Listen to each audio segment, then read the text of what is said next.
Hello friends, ఈరోజు గుడికి అయితే వెళ్తున్నాం. ఆ గుడి ఏదో మీకు చూపిస్తాను. అంటే ఫ్రెండ్స్, ఇన్ని రోజులు వీడియో పెట్టడానికి అయితే అవ్వలేదు నాకు, ఎందుకంటే స్కూల్ 7:30కి వెళ్ళి 8కి వస్తున్నాను కాబట్టి వీడియోస్ పెట్టడానికి ఏం అవ్వట్లేదు. కాబట్టి ఊరైతే వెళ్తున్నాం.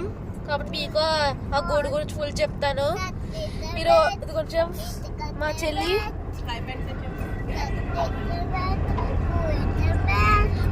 స్కూల్కి వెళ్తుంది ఫ్రెండ్స్. పొద్దున్న 9కి వెళ్ళి 3కి వస్తుంది. విషయం అయితే చెప్పాలి ఫ్రెండ్స్, మేమైతే దారిలో ఆగినప్పుడు పొగోరి తింటున్నాం ఫ్రెండ్స్. పొగోరి తింటుంటే అనుకున్నాను ఈరోజు వర్షం వస్తే బాగుండు అనుకున్నాను. వర్షం వస్తే అప్పుడు తిక్కుంటుంది అనుకున్నాను ఫ్రెండ్స్. మీద చూడండి క్లైమేట్ ఎలా ఉంది చూసారు ఫ్రెండ్స్. సడన్ గా మబ్బేసి అయితే వేసింది. మబ్బేసింది చూడండి ఫ్రెండ్స్. ఫ్రెండ్స్ పొక్కడి అయితే అది వర్షం వస్తే తిన్నాను కరెక్ట్ గా. మబ్బు అయితే దగ్గరగా ఉందన్నమాట. ఎప్పుడు వర్షం రావచ్చని చూస్తుంది. గుడికి అయితే వెళ్తున్నాం ఫ్రెండ్స్. ఇదిగోండి, ఇది ఎదురులోకి అయితే వచ్చేవంట. ఎదురులోకి హైవే మీద ఉన్నా.